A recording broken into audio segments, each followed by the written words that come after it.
Bourvil dans tous ses états, l'homme, le comédien, le chanteur et l'humoriste, c'est une série en 7 épisodes que nous vous proposons sur cet immense artiste. Qui était Bourvil, le mari, le père? Comment était-il au quotidien? C'est le sujet de notre 7e et dernier volet, Bourvil, l'homme. Ce soir, je vais vous parler d'un sujet très intéressant. Je vais vous parler de moi. Bourvil dans tous ses états, l'homme. Toute ma vie, j'ai fait rire les gens. Même, ce qui m'avait frappé, c'est que lorsque j'étais jeune, je faisais rire les adultes à un point qu'ils perdaient l'autorité qu'ils devaient avoir sur moi. Et ça m'avait frappé. Et ça me faisait un bien de faire rire les gens. J'étais né pour ça. Salade de fruits, jolie, jolie, jolie. Tu plais à mon père, tu plais à ma mère. Nous connaissons ce talentueux artiste qu'est Bourvil, mais que faisait-il en dehors des plateaux et des scènes de théâtre? Quel père était-il? Qui était André Rimbaud? Moi, je vis très, très simplement. C'est-à-dire que je vis avec ma femme et mes 2 enfants. On a une femme qui travaille chez nous, nommée Madeleine, qui fait tout ce qu'il y a à faire dans la maison. Et j'ai un appartement confortable, naturellement, mais sans plus, quoi.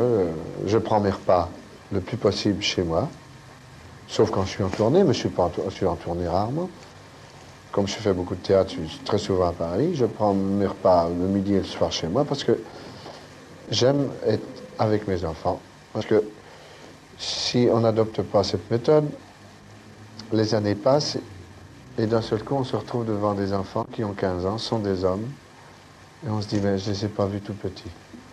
Et c'est vraiment triste d'avoir des enfants et de ne pas goûter justement ces années-là qui sont si attendrissantes, quoi, de les voir grandir.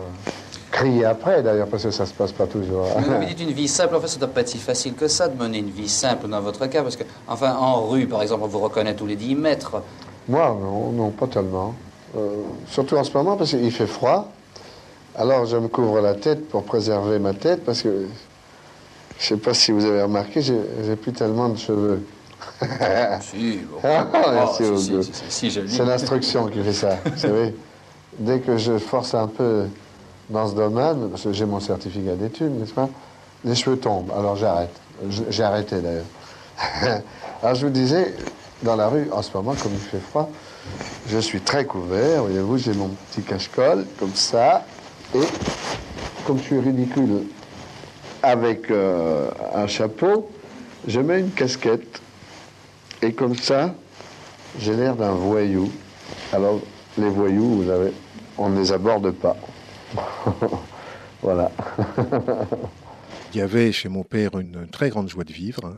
Philippe Rimbourg. Un amour de la vie qui était évident, qui était patent. Maintenant, cet amour de la vie, cette joie assez profonde, était aussi synonyme d'une certaine, j'allais dire rigueur, c'est peut-être pas tellement le mot, mais la certitude que cette joie ne pouvait se rencontrer que si l'on faisait ce que l'on devait faire. Et donc, il fallait s'impliquer dans son action quotidienne, dans son travail, et qu'il y avait un certain nombre de choses qu'il faut faire au quotidien, comme de façon plus générale dans l'ensemble de sa vie. Si vous voulez, c'était pas une joie débridée et brouillonne, c'était une joie assez profonde et qui passait par la notion de devoir. Il était fondamentalement joyeux, mais que c'était la joie dans l'ordre, si l'on peut dire.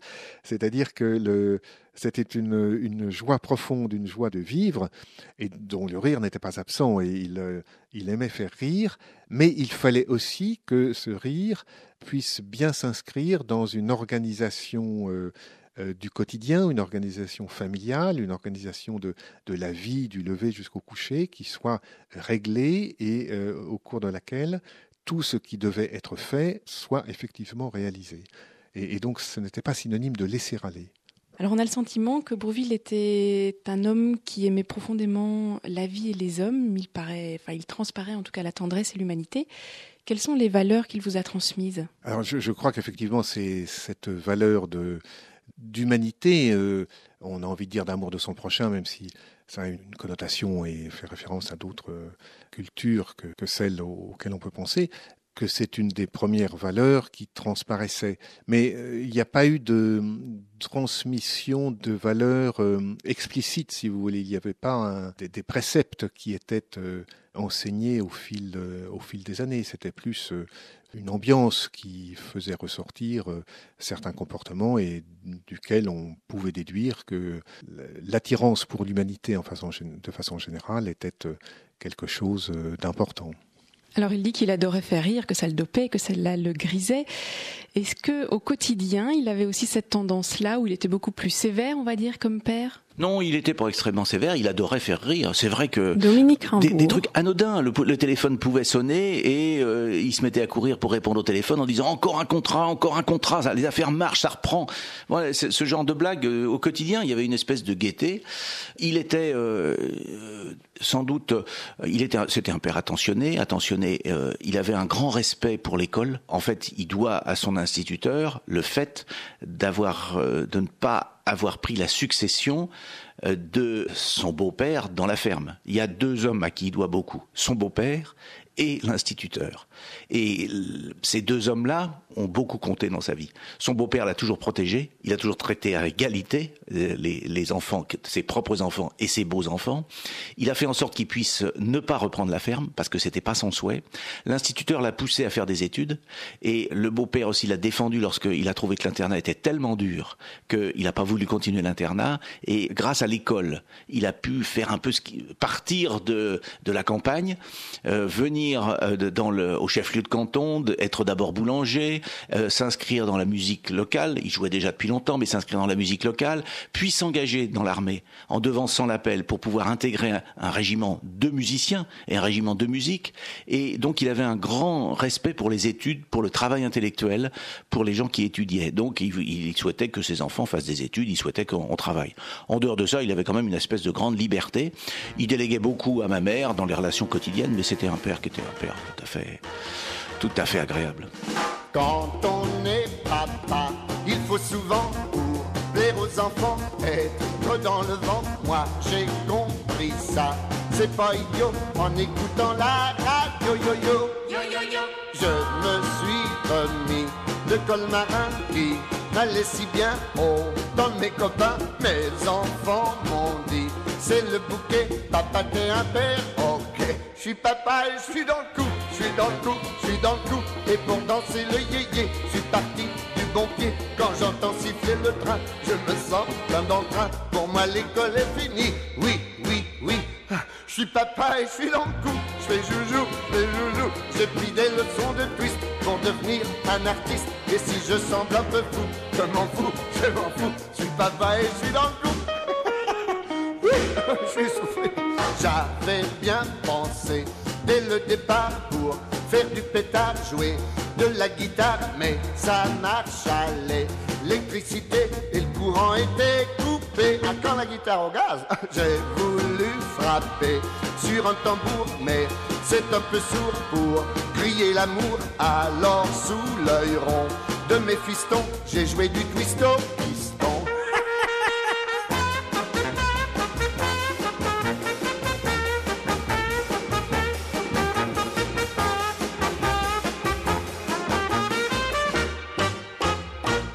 Et quand tout va de travers et le monde à l'envers, au lieu de me faire du mouron, je fais d'atout, je fais ronron. Ça n'est pas sérieux du tout, mais je m'en fous, je suis papa et je suis dans le coup. Je suis papa et je suis dans le coup. Je suis papa et je suis dans le coup.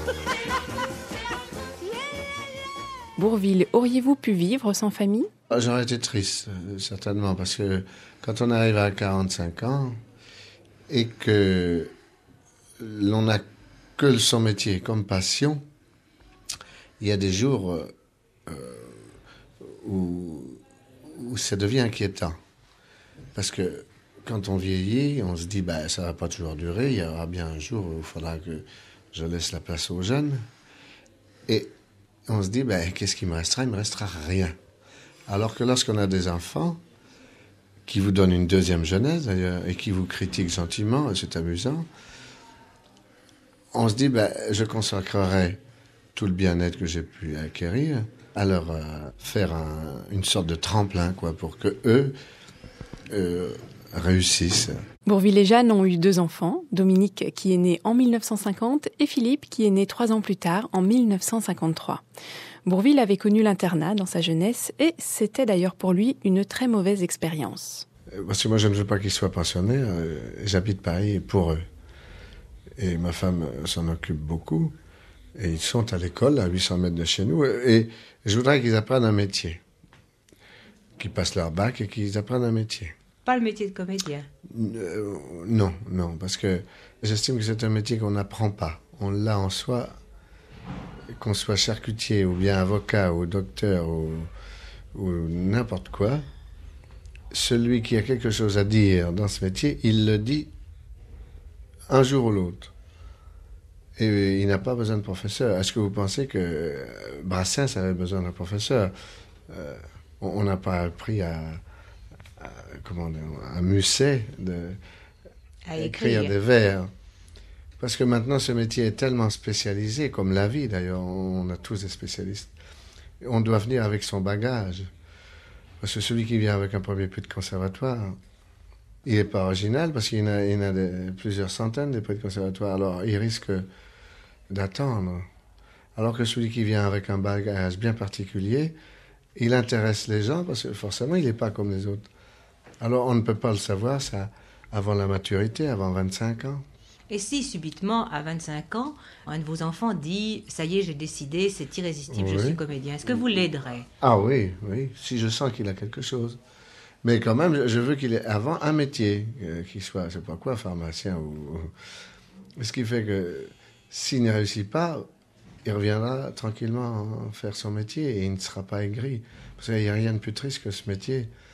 Quand on voit certains collègues qui ne réussissent pas, on voudrait qu'ils réussissent et puis le public n'accepte pas. C'est le public, c'est comme les sportifs. Le sportif qui arrive toujours dernier et qui se donne autant de mal que le premier, et il est triste.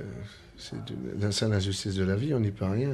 Et je voudrais que mes enfants ne connaissent pas ça. Il a toujours dit, non, c'est un métier où il y a tellement d'appelés, tellement peu d'élus, Dominique Rimbaud, que c'est quelque chose qu'il faut plutôt éviter. Et comme tous les adolescents, j'avais tâté un peu du théâtre amateur, et il m'avait dit, oh là là, méfie-toi, parce que une fois qu'on y goûte, on a le feu, on attrape le feu sacré, et on ne s'en sort plus. J'ai toujours été très libre de l'orientation que je donnais à ma vie professionnelle. Et Philippe donc, Rimbaud. Globalement, j'ai fait à peu près ce que j'ai voulu. Alors, ces mises en garde portaient sur la difficulté d'exercer le métier d'acteur et de comédien et la difficulté d'asseoir dans le long terme une carrière. Et je pense que c'est un point sur lequel on peut lui donner raison. L'examen des carrières des différents acteurs montre qu'il est d'une part assez difficile de percer et encore plus difficile de durer lorsque on a réussi à percer. Et donc c'est vrai que le métier est un métier très difficile, très, très, très risqué, et que ces mises en garde étaient tout à fait fondées. Encore une fois, j'ai fait ce que j'ai voulu, quoi. Je n'ai pas eu du tout d'orientation précise dans un sens ou dans l'autre. Tout le monde est artiste, pourquoi pas toi? Ne prends pas cet air triste, ça marchera. Tout le monde est célèbre dans le quartier. Je t'en prie, fais pas le zèbre, va donc chanter. Allez mon gars, chante. Allez. Gardez-le s'il est bête, il chante pas. Tous les autres chantent, pas lui. Il doit pas être normal. Est-ce que vous êtes sensible aux honneurs, de gagner des prix Non, moi j'ai rien, j'ai pas de décoration, ni rien. Non, ce que j'aime bien, c'est si un film ou une pièce est cité dans un festival ou dans une manifestation quelconque, parce que ça fait du bien à notre métier. Et si j'ai une récompense, tout le métier en profite, puisque j'ai eu une récompense à Venise avec la traversée de Paris, ça fait beaucoup de bien au film, et ça fait du bien à nous tous, quoi. Mais les honneurs, les palmes académiques, la Légion d'honneur, tout ça, non, je n'ai pas tout ça. Non. Ça ne vous amuse pas et ça ne vous intéresse pas? Non, parce qu'une supposition, il y a des gens qui m'aiment bien, puis d'autres qui qui m'aiment pas du tout, certainement. Une supposition que j'ai une décoration. Mais ceux qui m'aiment bien ne m'aimeraient pas plus. Et puis pour ceux pour qui je suis un imbécile, disons, je serai un imbécile décoré, c'est tout. Ça changera absolument. Et pourquoi avez-vous l'impression qu'il y a des gens qui pensent que vous êtes un imbécile? Non, mais enfin, peut-être, je sais pas. J'ai peut-être peur de penser ça, mais enfin, il y a peut-être des gens qui disent, c'est normal, on ne peut pas plaire à tout le monde. Mais je veux dire, une décoration ne changera absolument rien. C'est bien tous ces trucs-là pour les enfants de 12 ans, parce qu'ils ont la croix, l'école, ça les encourage. Mais des adultes, voyons, à quoi ça arrive? Enfin, pour moi, j'ai peut-être peur de dire tout ça. Mais quand je vois des gars qui en ont toute une rangée, ça fait plaisir à la famille. Bon. On dit de vous, Bourvil, que vous êtes un des plus aimables des acteurs français. Est-ce que quelquefois ce n'est pas dangereux? Parfois, je ne suis pas toujours aimable parce qu'il y a certains journaux, dont je tairai le nom, qui écrivent des bêtises. Alors, ils m'énervent. Alors, quand je les vois arriver, j'ai beau leur dire à chaque fois qu'ils écrivent dans un torchon, ils n'ont pas tellement l'amour-propre, ils s'en fichent carrément, j'ai beau leur dire n'importe quoi. Alors, dans ces cas-là, je ne suis pas toujours aimable. Mais enfin, je reçois toujours bien les gens. Parfois, c'est difficile, parce que je suis en train de travailler, ils ne se rendent pas compte que je suis en train de travailler, alors ils viennent me trouver, et puis je ne peux pas faire ce que j'ai à faire. Mais enfin, je me dis,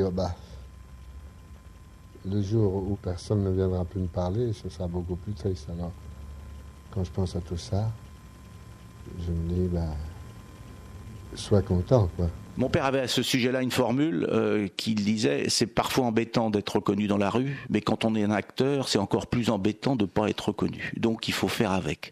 Et c'est plus facile d'être reconnu pour un acteur sympathique que comme un grand assassin.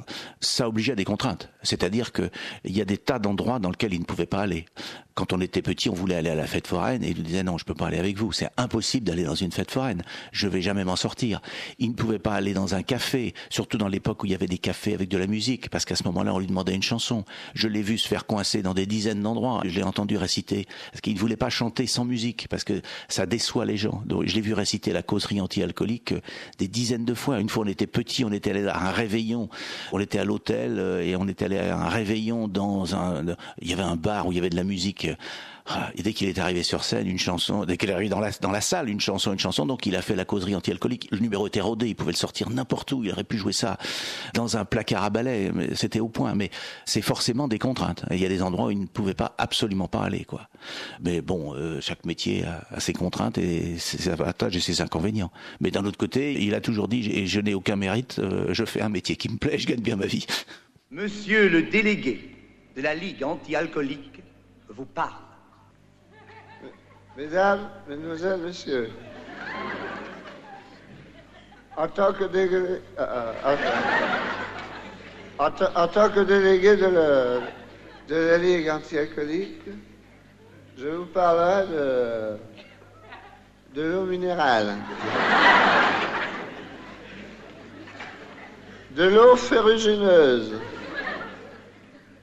L'eau ferrugineuse, comme son nom l'indique, contient du fer. Du fer. Et le dire, c'est bien, mais le faire, c'est mieux. L'alcool, non, mais l'eau ferrugineuse, oui.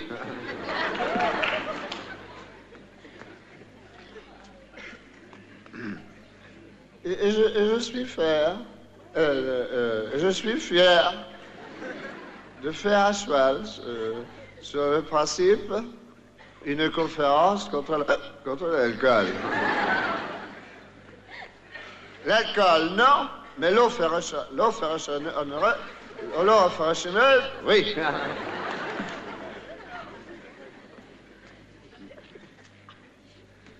Et pourquoi y a-t-il du fer dans l'alcool? Dans l'eau ferrugineuse, hein?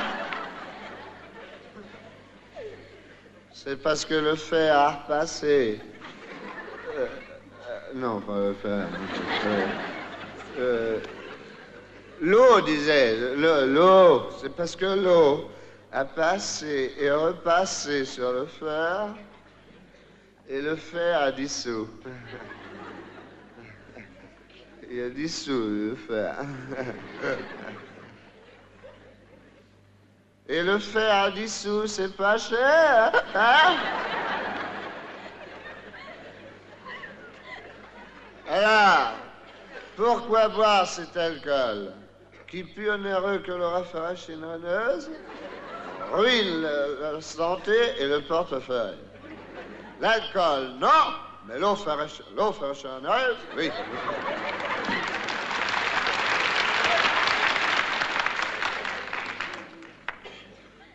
D'ailleurs, l'alcool brûle les tissus de l'organisme. Et vous le sentez quand vous en buvez. Ça pique. Alors que le verre solitaire...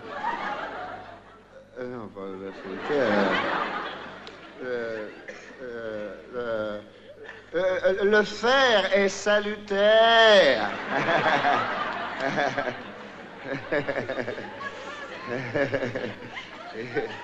Il est salutaire, le fer. D'ailleurs, ne dit-on pas une santé de fer, hein? Un homme de fer?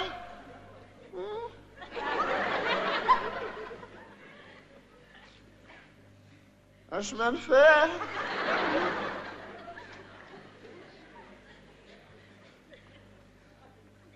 Un mammifère?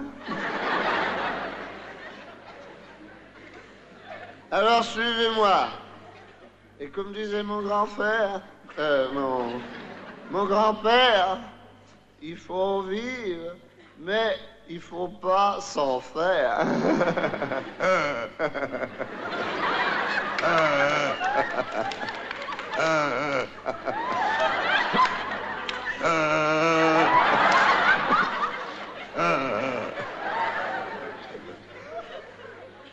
L'alcool, non, mais l'eau rafraîchineuse, oui. J'étais venu à Paris en 1937, j'avais 20 ans, parce que je suis né en 17. J'ai fait mon service militaire, je me suis engagé à la musique de Paris, là. Et j'ai commencé à gagner ma vie dans ce métier en 1942. Et je fréquentais déjà ma femme, qui est une amie d'enfance. Et je lui avais dit, quand je pourrais te nourrir, bien tu viendras. Et en 1943, je me suis dit, je crois qu'il y a assez de... C'était l'époque des cartes postales et des crayons. C'est ça, oui. Et à ce moment-là, il y avait assez de potage dans la marmite. J'ai dit, bien, viens, on partagera. Et alors, depuis, vous n'avez jamais cessé de partager, car on dit que vous êtes un des couples les plus unis du cinéma et du théâtre. Oui, oui, j'ai jamais eu de revers, ni d'angoisse, ni de drame dans ce domaine. La maison. Est-ce que c'est la maison de Madame Bourvil ou de Monsieur Bourvil? Dans ce sens, qui est-ce qui l'a arrangé, cette maison? Qui est-ce qui s'en occupe au point de vue mobilier, par exemple? C'est ma femme, Moi, je choisis aussi, mais enfin, c'est surtout elle qui...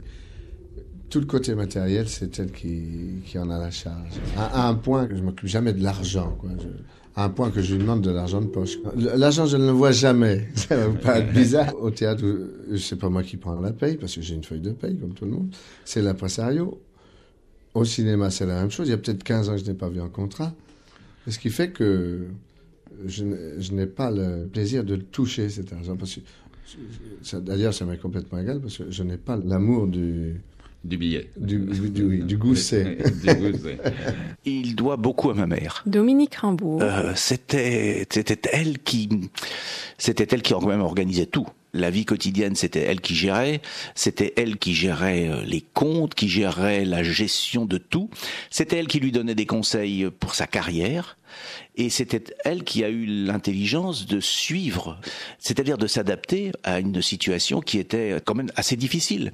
C'est difficile de changer de milieu avec cette ampleur, c'est-à-dire de passer de la campagne des années 20-30, qui était quand même une campagne assez pauvre, une campagne où on comptait chaque sou, même si mes parents n'étaient pas parmi des plus déshérités des gens de la campagne. Mais c'est difficile de passer de cette campagne qui aujourd'hui nous paraîtra extrêmement arriérée, avec un poids de l'Église catholique extrêmement fort, un conservatisme extrêmement fort, et c'est difficile de passer de cette campagne à une vie parisienne où d'un seul coup on est amené à célébrer des vedettes, à célébrer... Ma mère m'avait dit un jour, elle avait été reçue à l'Élysée, et m'avait dit, tu vois, j'ai commencé au cul des vaches et j'ai fini à l'Élysée. Donc, et évidemment, c'est une boutade, mais c'est difficile. Vous me direz, alors, évidemment, tous les présidents de la République s'intéressent, enfin, je veux dire, il paraît que c'est le passage obligé à l'exposition agricole. Mais faire ce trajet-là, c'est un trajet difficile. Et puis, il y a le handicap de ne pas avoir les diplômes, de ne pas être du milieu. Mon père n'en souffrait pas, mais ma mère en souffrait. Enfin, mon père avait beaucoup d'admiration pour les gens diplômés. Ma mère souffrait un peu elle avait toujours peur d'être prise en faute, de faute d'éducation, de faute de français, de faute d'orthographe. Chaque milieu a ses codes et chaque milieu est rejetant. Donc, celui qui ne maîtrise pas les codes, il est facilement rejeté. Et la force de mes parents, de mon père, son talent était reconnu, mais la force de ma mère, qui elle n'était que la femme d'eux, ça a été de savoir s'adapter à ça, de savoir surmonter le handicap que pouvait constituer pour elle, à ses yeux, le fait de n'avoir que le certificat d'études et d'être dans un milieu avec des gens qui étaient diplômés, qui savaient mettre en avant leur diplôme et qui savaient, pour les moins bons d'entre eux, écraser ceux qui n'avaient pas les diplômes. Son père était contremaître à la sucrerie, à côté de Bourvil, là où a vécu mon père. Le chef-lieu de canton s'appelle Fontaine-le-Dain, et à Fontaine-le-Dain, il y a une sucrerie qui est une grande usine de sucrerie qui traite les betteraves qui sont produites dans cette zone côtière de la Haute-Normandie, entre Dieppe et Fécamp, qui est une zone extrêmement fertile où poussent des betteraves, et donc on fait du sucre. Et mon grand-père maternel était donc contremaître dans cette sucrerie. Mais l'époque était dure. Donc, en plus de ça, évidemment, il avait à domicile du bétail, notamment des vaches, c'est-à-dire que les familles vivaient un peu en auto-subsistance. Et ma mère avait 7 frères et sœurs. Mon père ils étaient 5 dans la famille de mon père et 8 avec ma mère, donc dans la famille de ma mère. Mes parents ont reçu une éducation religieuse. Mon père a été enfant de chœur.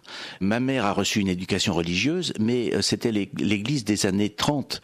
Donc, cette église-là était extrêmement conservatrice, et c'était cette église-là qui était capable de fournir et de produire les anticléricaux les plus acharnés.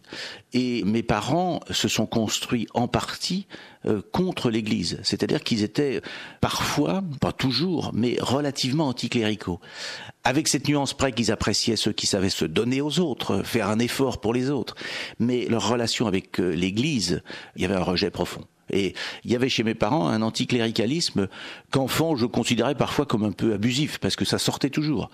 J'ai vu mon père faire des blagues, parce que mon père profitait parfois d'être à l'étranger pour faire des blagues qui m'amusaient beaucoup. J'étais gosse, parfois. Avec le recul, on peut trouver ça stupide, mais il s'arrêtait. On était allé en Italie pour le tournage, je crois, du Cornio. Moi, j'avais suivi un petit bout, et il s'arrêtait donc. À l'époque, les prêtres italiens étaient en soutane, etc. Et mon père s'arrêtait tout sourire auprès d'eux, leur serrait la main en leur disant « Vous êtes ridicules, habitillés comme ça ». Et les autres qui ne comprenaient pas le français se fiaient au geste, et ils fraternisaient avec mon père qui leur disait combien ils étaient ridicules, et ça l'amusait énormément. Alors évidemment, il a fait ça pas tout le temps, mais il a fait ça 2-3 fois, ça m'amusait beaucoup. Mais c'était le genre de blague qu'il était capable de faire, à la fois pas méchant du tout, mais dans le même temps, il y avait une espèce de double langage, et il y avait un décalage entre le discours lui-même et une gestuelle extrêmement fraternisante, et un discours qui était totalement à l'écart. Et c'est aussi le talent. C'est des plaisanteries un peu stupides, mais qui amusaient l'enfant que j'étais. Mais c'est aussi le talent de l'acteur qui est capable d'avoir un double discours. Et ma mère jouait le rôle elle lui disait « Arrête, c'est pas amusant, voyons, à ton âge, tu n'as pas assez l'âge de faire ça. » Si douce est la vie, douce, plus douce est mamie. Savais-tu Savais-tu que la nuit, des petites étoiles dansent auprès des nids? Savais-tu que de leurs étincelles, elles réchauffent un peu les oiseaux endormis? Je voudrais vous demander, quand vous n'êtes pas sur la scène, quand vous ne chantez pas, quand vous ne jouez pas, quand vous n'êtes pas à la radio ou sur le plateau, que faites-vous des heures, des rares heures qui vous restent? Je suis à la campagne et je travaille dans le jardin. Voyez-vous, c'est pas compliqué. J'ai une petite propriété, là, à 40 km de là. J'ai 4000 mètres de terrain, je crois. Puis il y a des arbres fruitiers, il y a des roses, il y a une haie de troème que je tonds, il y a des fruits à récolter. Je m'amuse et c'est un passe-temps formidable. C'est à peu près tout ce que je fais. Ou alors je me balade, je marche dans la campagne. J'ai la chance de savoir ne rien faire. Parce que je connais beaucoup de collègues qui, malheureusement, ne savent pas se reposer. Ils ne savent pas s'arrêter, ils ne savent pas cueillir une rose, ils ne savent pas assister au premier jour de printemps. Vous savez, le matin, quand on voit la nature qui se réveille au mois de mars, c'est formidable tout ça. Moi, je connais des collègues qui confondent du blé avec une pomme de terre, moi, je sais pas, à ce point-là, vous savez. Et qui ne se plaisent pas à la campagne, il faut qu'ils soient pareils. C'est dans sa maison des Yvelines que Bourvil va faire la rencontre d'une autre grande personnalité de l'époque. Il y a un jour, j'étais en train de tondre ma pelouse et je vois, dans mon champ visuel, je vois quelqu'un qui ouvre la barrière. Je dis, tiens, encore un casse-pied qui entre. Alors, je faisais semblant de ne pas le voir, puis je continuais à tondre, et ce personnage s'approchait de moi, en blue jean, habillé en homme de la terre, un peu. Je me retourne, c'était Brassens, qui voulait acheter une tondeuse. Il croyait que j'étais expert en la matière. Il me dit, tu pourrais pas me conseiller pour acheter une bonne tondeuse? Je dis, il y en a tellement de tondeuses. Et j'étais chez lui, il est venu chez moi. Comme ça, quoi, sans chichi, on mange sur le bord de la table, dans la cuisine ou n'importe où. Ça, j'aime ça. Et tout de suite, je suis devenu son ami. On devenait son ami en 5 minutes. Il n'était pas du tout, c'était pas du tout un paysan Bourvil. Il n'avait pas cette malice paysanne. C'était ce qu'on aurait pu appeler au XVIIe siècle un honnête homme, quoi. Et c'était un homme même assez cultivé. De temps en temps, il me guidait dans mes lectures. Et par exemple, il m'a fait lire Russell, Pourquoi je ne suis pas chrétien, un petit opuscule qui l'avait beaucoup frappé, qui l'avait beaucoup touché. Alors on a un peu parlé de théologie, métaphysique, enfin. Je ne serais pas capable de dire ce que nous avons dit à ce moment-là, parce que dans le feu de la conversation, on s'excitait l'un l'autre et on arrivait à sortir de nous-mêmes des choses dont on ne soupçonnait pas l'existence. J'aimais les chansons de Bourvil, j'aimais le ton qu'il avait, j'aimais surtout sa voix. Bourvil avait une très belle voix. Aujourd'hui, on mélange un peu tous les genres, on dit les voix et les chanteurs, tout ça. Il n'avait pas une voix de chanteur, il avait une voix persuasive, une voix convaincante. Et même en chantant les cartes postales et les crayons, il y avait une espèce de tendresse dedans sous-jacente là qui me touchait. Je ne pense pas l'avoir inventé, elle y était, puisque par la suite ça a continué dans d'autres chansons. Je ne pouvais pas entendre Bourvil sans ressentir une certaine émotion. Au bon temps des rois fainéants, tic tic tic, d'une main on mangeait, de l'autre on buvait. Bourvil se lie d'amitié avec certains acteurs, mais ses amis les plus intimes n'appartiennent pas au monde du cinéma ni à celui de la chanson. Parmi ses amis proches, il y a les Lorrain, Étienne, sa femme Jeanne et leur fils Michel. Je raconte une histoire qui est vraie, et quand je dis j'ai couché avec sa femme, avec Jeanne, alors je dis tout de suite j'avais 7 ans. Mais je vais vous raconter l'anecdote parce que c'est quand même très mignon. Il habitait à l'époque une mansarde à Saint-Mandé qui était très proche de la porte de Vincennes. Donc il n'y avait pas d'ascenseur, il me montait sur ses épaules. Je me souviens très bien d'ailleurs qu'il avait acheté, à l'époque on découpait des livres, on découpait des montages à faire, des choses comme ça. Pour moi c'était tout nouveau. Et dans ce petit appartement, il y avait 2 petites pièces. La première pièce où on entrait, il y avait un petit lit-cage sur le côté. Et puis la deuxième partie qui était leur chambre. Et évidemment, moi je devais coucher dans le lit-cage et eux dans la chambre derrière. Et puis quand je me suis retrouvé dans le lit-cage le soir, je devais avoir 6-7 ans, j'avais peur. Alors c'est André qui est venu coucher dans le lit-cage et moi j'ai couché avec Jeanne. Voilà. C'est pour dire qu'il y avait une intimité vraiment entre les deux familles. Vous savez, on a eu des gros problèmes parce qu'on habitait, en 1944, on habitait en face du cirque d'hiver, rue des Filles du Calvaire exactement. C'était un appartement qui était occupé par un commerce israélite. Et on a été expulsé, un peu manu militari, alors qu'on n'y était absolument pour rien, mais la personne avait été déportée, et, enfin bref, obligée de partir. Et à l'époque, donc, mes parents n'avaient pas d'argent et pas de voiture, et c'était l'époque des reprises, c'est-à-dire que pour avoir un appartement en location, parce qu'il n'était pas du tout la question d'achat à l'époque, pour reprendre, il y avait une reprise qui était souvent injustifiée parce que on avait refait 2 coups de pâture et puis il y avait une somme assez importante pour donner. Les parents, au dernier moment, finalement, trouvent quelque chose au 5e étage vers la place Clichy. André, donc, prête de l'argent à mes parents. Et au moment d'arriver aux vacances, André dit à mon père, dit bah alors qu'est-ce que vous faites cet été? Enfin, on part en vacances. Alors mon père dit bah non, on part pas en vacances. Il faut rembourser. Non, on part pas. André a dit si, moi je vous emmène. Et à ce moment-là, il nous a emmenés en vacances. C'est pour vous dire l'énorme amitié qu'il y avait entre les deux, quoi. Bourvil était la discrétion même sur ce qui se passait autour de lui. Il savait très bien qu'il était une grande vedette, il savait très bien l'admiration que les spectateurs pouvaient lui porter, mais entre nous, Étienne Lorrain. Il considérait ça comme ça faisait partie de sa profession, et il lui venait pas l'idée de me dire, il m'est arrivé ça, de bien. Il lui arrivait de me dire, ah ça y est, mon dernier film a encore fait un bide. Ça, il me le disait, parce qu'il avait quand même mis lui tout ce qu'il pouvait être dedans, et il trouvait peut-être que c'était injuste. Enfin, c'était ce public qui le jugeait, ou qui jugeait le film, plus exactement, que son personnage. Mais sur les articles élogieux ou sur les choses comme ça, donc un livre, c'était quand même forcément à son éloge. Là, il m'en avait pas parlé parce qu'il savait bien de toute façon qu'il n'avait pas besoin de me le faire, mais parce qu'il était très discret. Je pense que ça, c'était très important. Quand on a été élevé à la campagne et que on y repense, qu'on y retourne, on s'aperçoit que les choses n'ont pas changé. Heureusement d'ailleurs. Le même chemin qu'on a pris pendant des années est toujours là, et avec les mêmes arbres, les mêmes haies. On sait qu'à telle place, il y a tel arbre, tel frêne, ou tel chêne, ou tel bouleau, ou tel peuplier, et qu'il est toujours là, solide.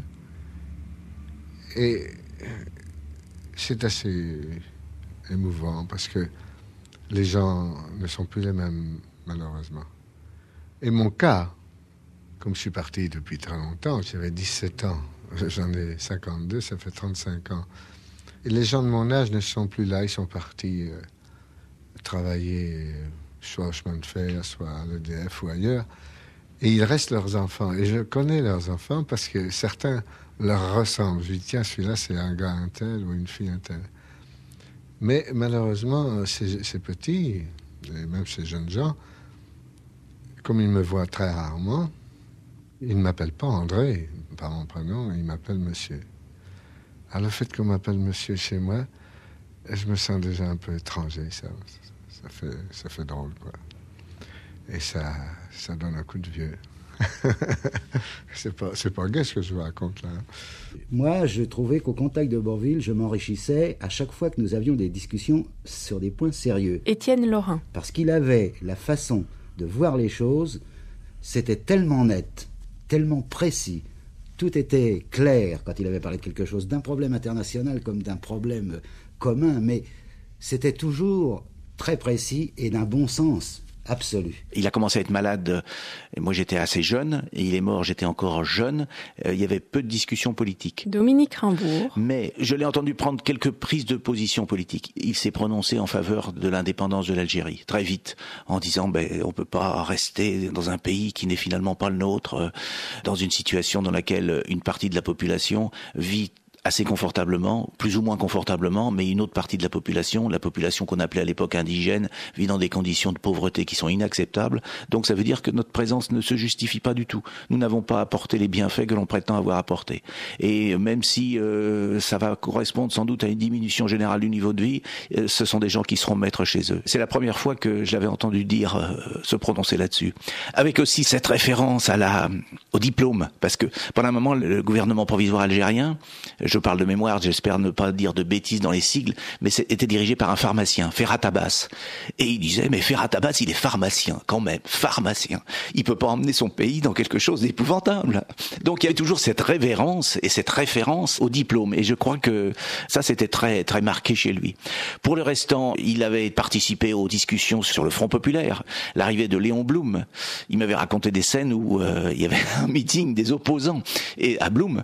Et évidemment, les partisans de Blum étaient dans la salle et le jeu consistait à chaque fois que l'opposant à Blum allait prononcer le nom du président du Conseil, il commençait Léon et la salle faisait Blum.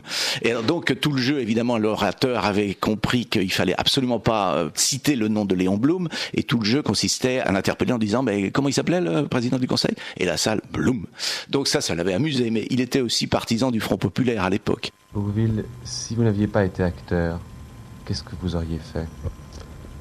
J'aurais fait sans doute un métier manuel, tout en pensant chaque jour à ce métier, parce que c'est une passion pour moi, faire rire. J'ai toujours fait rire toute ma vie, même avant que je fasse ce métier. Quand j'allais à l'école communale, je faisais rire mes camarades, et quand mon instituteur organisait des fêtes, je montais sur la scène.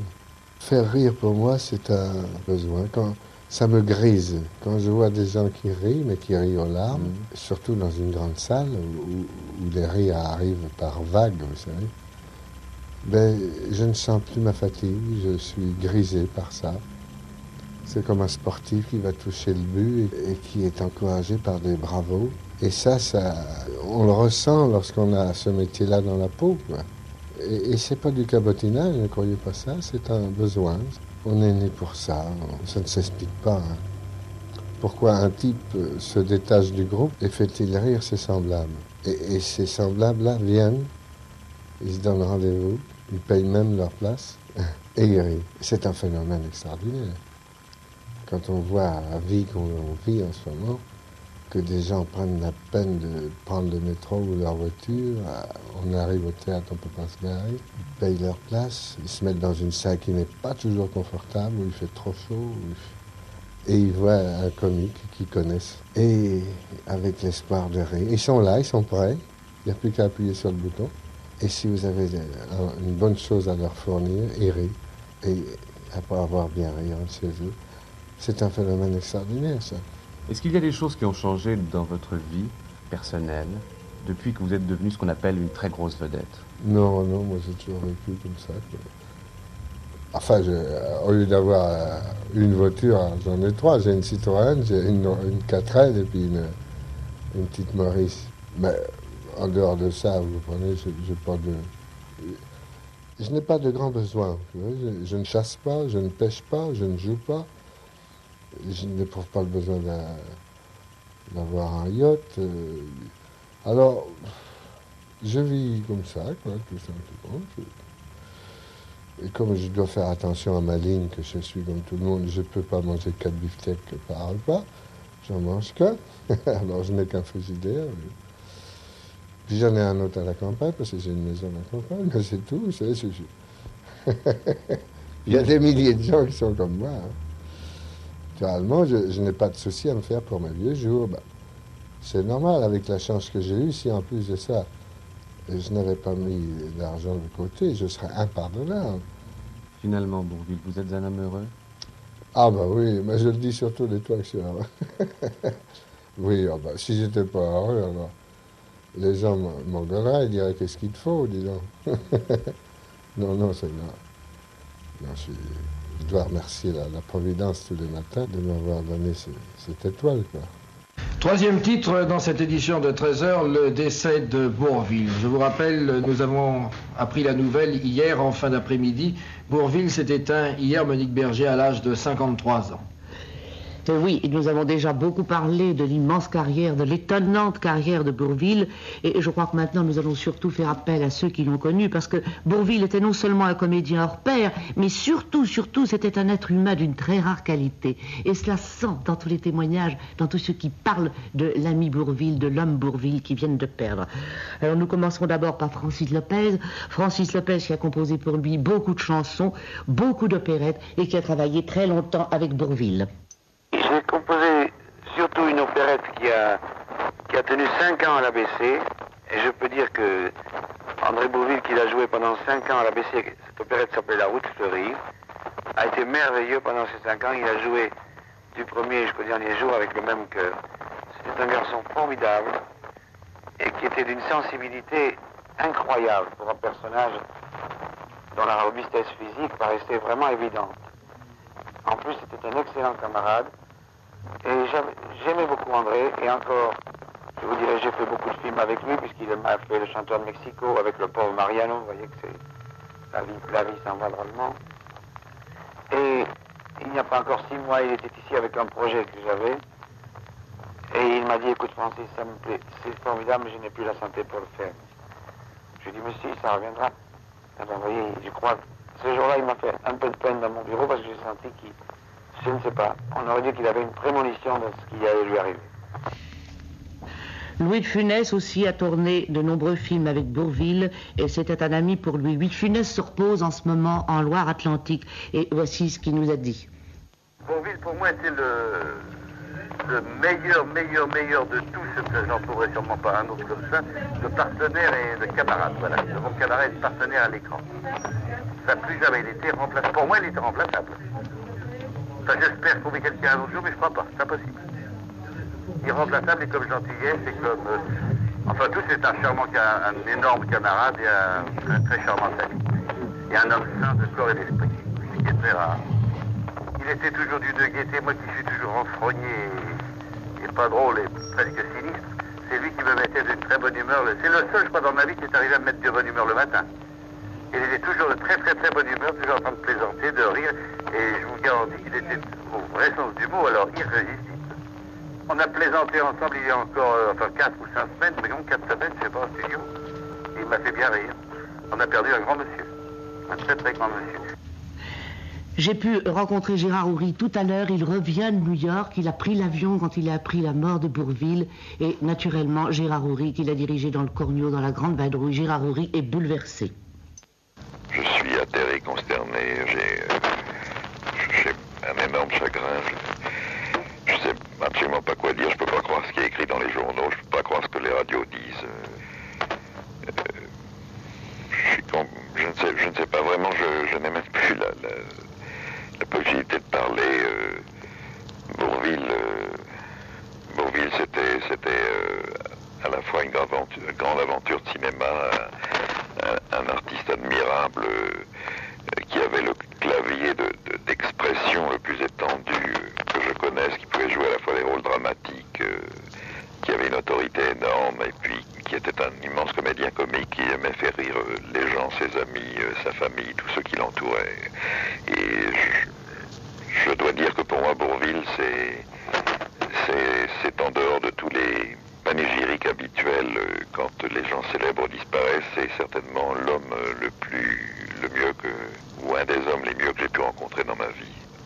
C'était un homme qui avait vraiment ce qu'on appelle des vertus, la vertu. C'était un homme honnête, propre, loyal, bon, gentil, doux. Il n'avait pas, je ne le connaissais pas, il n'avait aucun défaut. Et ça, c'est une chose affreuse qu'un homme comme celui-là s'en aille à cet âge-là. Bourvil était atteint de la maladie de Kaller. Il nous a quittés. C'était le 23 septembre 1970. Il avait 53 ans. Le temps d'aimer n'a pas seulement le temps de passer, que c'est déjà le temps passé. Bourvil dans tous ses états, 7e épisode, L'Homme, réalisation Cécile Posse, montage et mixage Axel Antoine. Le mois de mai n'a pas seulement le temps d'arriver, que c'est déjà la fin de l'été. Une émission réalisée avec les archives de la RTBF, de Radio Suisse, de Radio-Canada et de l'INA. Prends-le temps d'aimer, alors souris au mois de mai. Tu auras bien le temps après pour le reste. Merci à Dominique et Philippe Rimbourg, à Bruno et Vincent Taloche, à Jean-Pierre Mocky, à Annie Cordy, à Michel Laurin et à Pascal Delmotte. Le temps des jeux et de la gaieté n'a pas seulement le temps de passer, que c'est déjà le temps de pleurer, pleurer.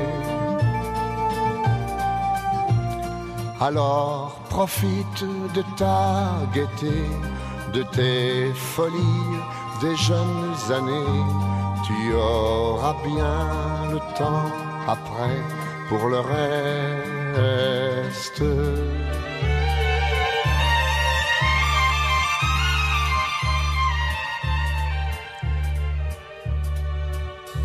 Ce temps si beau où tout est permis dure si peu avec ses folies que c'est déjà la fin de la vie, la vie.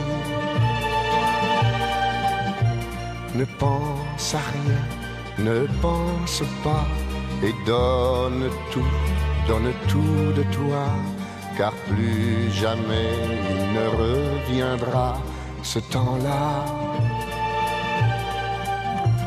Alors va cueillir les fruits de l'été, et quand tu les auras tous croqués, il sera temps pour toi d'essayer la sagesse.